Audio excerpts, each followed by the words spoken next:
বিশ্বনবী সাল্লাল্লাহু আলাইহি ওয়াসাল্লাম এক সাহাবার জানাজায় গিয়েছেন। সমস্ত সাহাবাদের মাঝে নবীজি একটু পাশে দাঁড়িয়ে পাশে বসে গেলেন। একটা হাতে লকড়ি নিয়ে নিলেন, 4টা দাগ কাটলেন, মাঝে একটা দাগ কাটলেন, বলে একদিকে বেশি আর একদিকে কম। নবীজির একজন সাহাবা দেখার পরে নবীজিকে বলতে লাগলেন, নবীজি আপনি 4টা দাগ কাটলেন আর 4টা দাগের মাঝখানে একটা দাগ কাটলেন, একদিকে বেশি আর একদিকে কম। বিশ্বনবী সাল্লাল্লাহু আলাইহি ওয়াসাল্লাম আপনি বলুন এর অর্থটা কি? বিশ্বনবী বলেন, সাহাবারা শোনো, যেই দিকটা কম দুনিয়ার জীবনটা বড় কম দিন, আর যে দিকটা বেশি এটা আখিরাতের জিন্দেগি। কিয়ামত পর্যন্ত কতদিন অনন্তকাল কবরে থাকতে হবে জানা নাই। নবীজির দু চোখে পানি চোখে ঝরতো। আমার নবীজি যখন কোন কবরস্থানে পাশ দিয়ে যেতেন, নবীজির চোখ দিয়ে ঝরঝর করে পানি ঝরতো। আমার নবী সাল্লাল্লাহু আলাইহি ওয়াসাল্লামের সাহাবারা বলেছেন, নবীজি আপনি যখন কোন কবরস্থানে পাশ দিয়ে যান আপনি এত কাঁদেন কেন? আপনার চোখ দিয়ে এত পানি ঝরে কেন? বিশ্বনবী বলেছেন, সাহাবারা ওই কবরটা অনেকের জন্য জাহান্নামের ঘর, আবার অনেকের জন্য জান্নাতের ঘর। ও মুসলমান, একদিন আপনাকে আমাকে ওই কবরে যেতে হবে, একদিন আপনার আমার মত হয়ে যাবে। মহান আল্লাহ পাক রব্বুল আলামিন বলেন, কুল্লু নাফসিন যায়িকাতুল মাউত, প্রত্যেকটা নফসকে মৃত্যুর স্বাদ গ্রহণ করতে হবে। এই মৃত্যু থেকে আমরা কেউ বাঁচতে পারবো না। ও আল্লাহ ওয়ালা, এই খুনিয়া প্রকারের কোন মানুষ যদি অসুস্থ হয়ে যায়, সঙ্গে সঙ্গে তাকে গ্রাম্য ডাক্তার দেখবে। গ্রামের ডাক্তার বললো এখানে হবে না, একে সঙ্গে সঙ্গে বহরমপুর নিয়ে চলে যাও। বহরমপুর মেডিকেল কলেজ হসপিটালে তার অ্যাডমিশন হলো। এক সপ্তাহ দেখার পরে বললো এখানে হবে না, একে নিয়ে কলকাতায় চলে যাও। কলকাতার ডাক্তার এক সপ্তাহ দেখার পরে বলে এখানে হবে না, একে ব্যাঙ্গালোর ভেলোর নিয়ে চলে যাও। ও আল্লাহ ওয়ালা, যতক্ষণ পর্যন্ত আপনার আমার শরীরে আল্লাহর দেওয়া জানটা আছে, ততক্ষণ পর্যন্ত আপনার আমার জন্য বড় বড় নার্সিং হোম, বড় বড় আপনার মেডিকেল কলেজ, বড় বড় আপনার হসপিটাল, বড় বড় ডাক্তার আছে। কিন্তু যদি এই খনিয়া পুকুরে মারা যায়, ও আল্লাহ ওয়ালা, এই মৃত্যু ব্যক্তির এই লাশটাকে আর বহরমপুর নিয়ে যাবে না। পাশ কাটা শুরু হয়ে যাবে, এলান হয়ে যাবে, পুরো অমুক পাড়ার অমুক জন ইন্তেকাল করেছে, তার জানাজার নামাজটা হবে সকাল 9:30টার সময়। মানুষরা ঠিক টাইমে উপস্থিত হয়ে গেল, পাশ কাটা হয়ে গেল, 3.5 হাত কবর খোঁড়া হয়ে গেল। ওই কবর খোঁড়া হয়ে গেছে, জানাজার টাইমটাও যখন হয়ে গেল, আর কিছু মানুষ আসতে দেরি, কিন্তু দেরি করতে পারবে না, 5 মিনিটও দেরি করা যাবে না। 9:30টায় টাইম, তো 9:30টায় জানাজার নামাজ পড়াতে হবে। ও আল্লাহ ওয়ালা, ইমাম সাহেব 4 তাকবীরের সহিত জানাজার নামাজ শুরু করে দেন। দেনা জোরে বলো। যদি 2 মিনিট 5 মিনিট বলো, যদি একটু দাঁড়ান গো, একটা লোক আসছে ভালো লোক, বললেও সব কোনো ব্যাপার না, টাইমে হবে। বলে না জোরে বলুন। মৃত্যুর পরও আপনাকে নিয়ে আর দেরি করবে না, বলে কবরের ঢাকো তাড়াতাড়ি, কবরটা বড় কঠিন জায়গা বাবজি। ওই জায়গায় ইমাম সাহেব 4টা তাকবীর দিয়ে দিবে, আল্লাহু আকবার। একটা তাকবীর হয়ে গেল, কি পড়তে হয় জোরে বলুন। তারপর কি পড়তে হবে? সানা পড়তে হবে না? সানা পড়া হলো দ্বিতীয়, জীবনের শেষ দ্বিতীয় তাকবীর, আল্লাহু আকবার। দ্বিতীয় জীবনের দ্বিতীয় তাকবীর হয়ে গেল, কি পড়তে হবে? দরুদ শরীফ পড়তে হবে। নাম্বার, জীবনের তৃতীয় তাকবীর শুরু হয়ে গেল, আল্লাহু আকবার।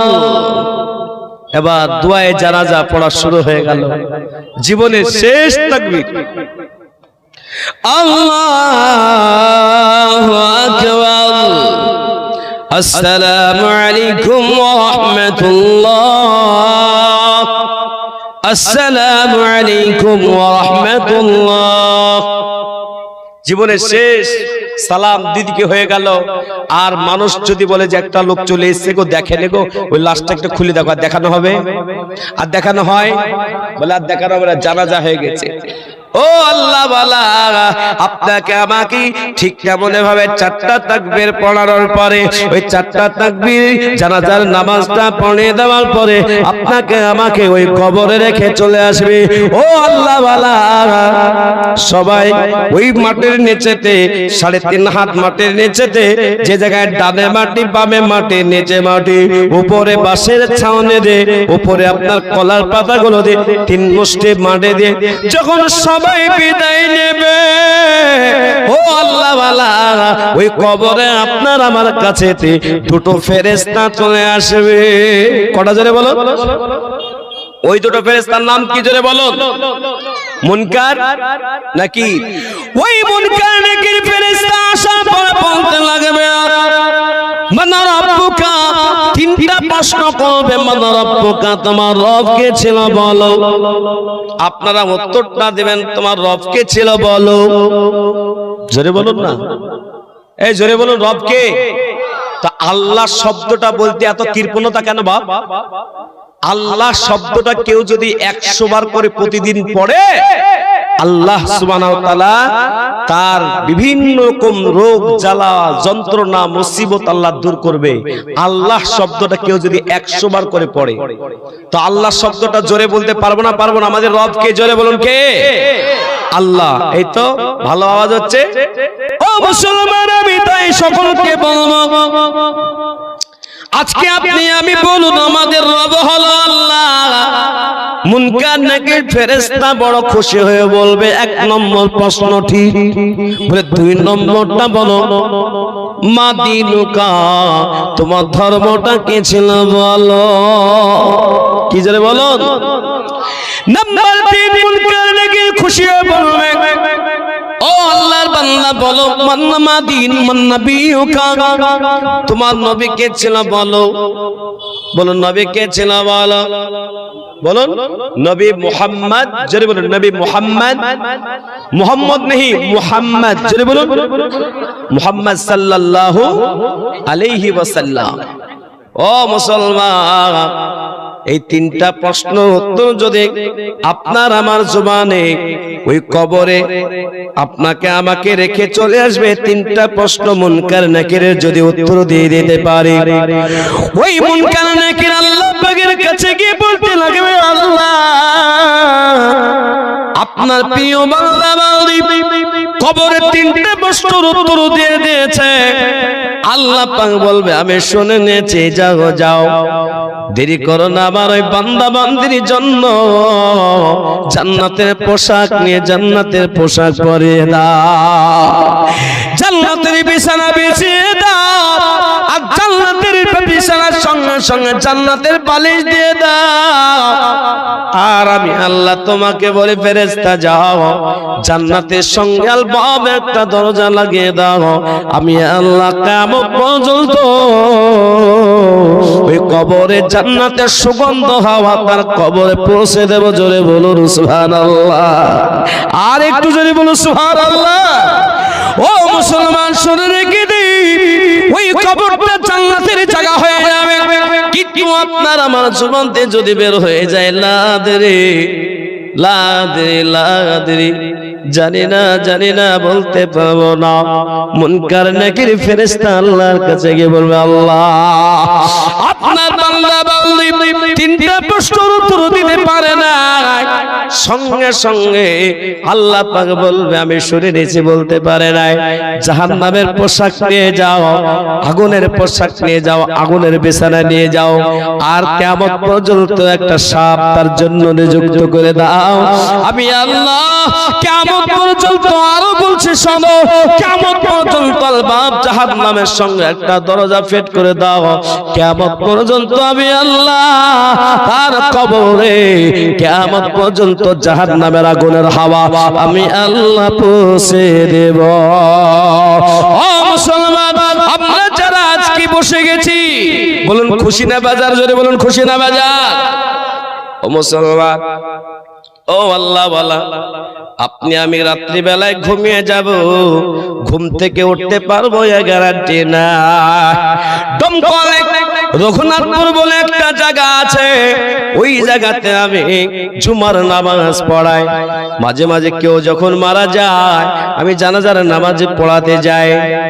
সেই দিন একটা জানাজা পড়াতে গেলাম, সঙ্গে সঙ্গে বুকের সাথে এসে লোকটা এসে কাঁদতে লাগলো, হুজুর আমার স্ত্রী মারা গেছে, আল্লাহ আমারে সুযোগ দিল না। বলে সুযোগটা কি?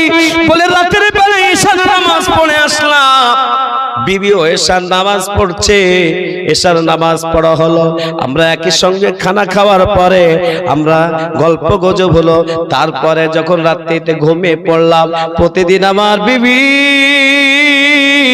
আমাকে প্রতিদিন ফজরের নামাজ উঠিয়ে দেয়, কিন্তু এই দিন আমার বিবি আর উঠায় না।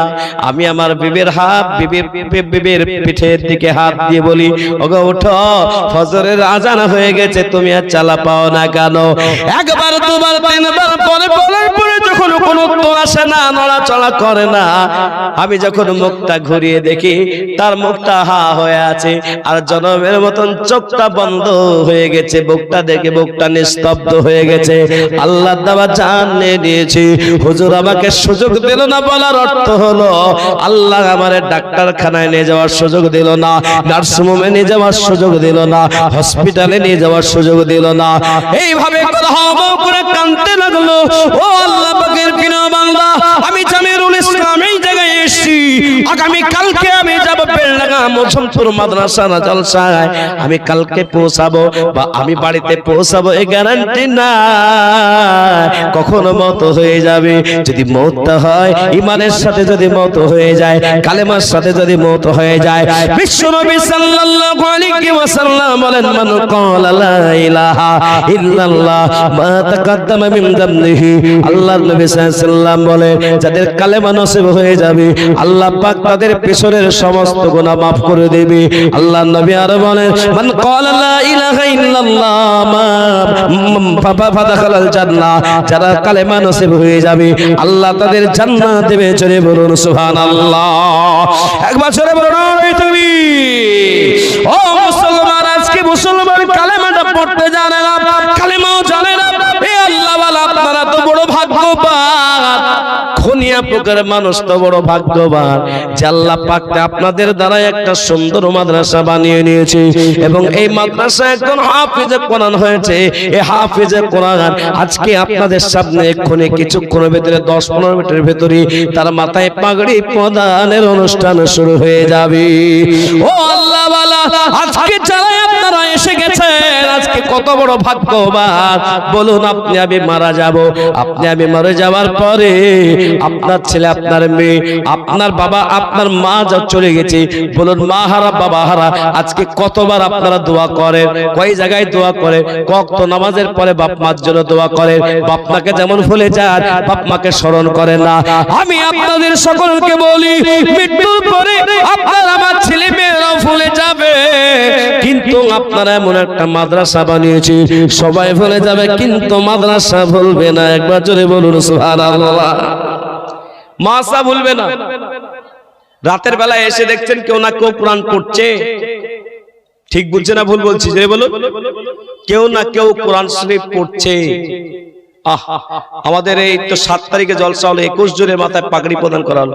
জলসা করে মাদ্রাসায় যাই, রাত্রি 1টা-2টোর সময় ঢোকার সময়তেও দেখি ওই মসজিদের কোণেতে কেউ না কেউ কোরআন পড়ছে। যাই, যাও যাও হুজুর, তাহাজ্জুদটা পড়েই ঘুমাবো। আল্লাহু আকবার। ও মুসলমান, কিন্তু আপনি যার জন্য এত কিছু করেন, বাড়ি গাড়ি টাকা পয়সা কি বিশাল ব্যস্ত হয়ে গেছে, আজকে বাপ মা সন্তানের কাছে বাপ মা ততদিন আছে যতদিন বিবাহ হয় নাই। কথা ঠিক না বেঠিক জোরে বলুন। বিবাহর পরে আর মাকেও মা বলে ডাকে না, বাপকেও বাপ বলে ডাকে না। দুনিয়াতে আজকে বাপকে সম্মান দেয় না, মাকে সম্মান দেয় না। ও আল্লাহ ওয়ালা, এমন সন্তান দুনিয়াতে রেখে যা যে সন্তান আপনার জন্য দোয়া করবে। যদি আপনার সন্তান আপনার জন্য দোয়া না করে, কিয়ামত পর্যন্ত এই মাদ্রাসা থাকবে, আর এই মাদ্রাসা থেকে আপনি কবরে থাকবেন, আমরা কবরে থাকবো, কিয়ামত পর্যন্ত নেকি বন্ধ হবে না। জোরে বলুন সুবহানাল্লাহ। একবার জোরে বলুন নারে তাকবীর। মুসলমান, হাফিজে কোরআনটা এসেছে, এখানে এখানে বসে হাফিজে কোরআন। আজকে যারা এই বিশাল বড় জলসাতে আপনারা এসেছেন, আমি আপনাদেরকে বলি কাল কিয়ামতের ময়দানে, হাসরের ময়দানে আল্লাহ সুবহানাহু ওয়া তাআলা এই হাফিজে কোরআন কে বলবে, হাফিজে কোরআন জান্নাত চলে যাও, জান্নাতে যাও। মুসলমান কিয়ামতের ময়দানে একটা দাড়ি পাল্লা ফিট করে দিবে। দাড়ি পাল্লা বুঝেন না, বুঝেন না বাবা? আজকে মানুষ দাড়ি পাল্লায় কম বেশি করে না, করে না? কিন্তু সোনারের দোকানের দাড়িটা কোথায় থাকে? কাচের ঘরে। কেন? যেন হাওয়াটাও মাপ না হয়ে যায়। তার থেকে যে কত গুণে বেশি সূক্ষ্ম দাড়ি, সূক্ষ্ম মাপের জন্য মিজানের পাল্লা টাল্লা পাক ঝুলিয়ে রাখবে, মানুষের আমল মাপবে।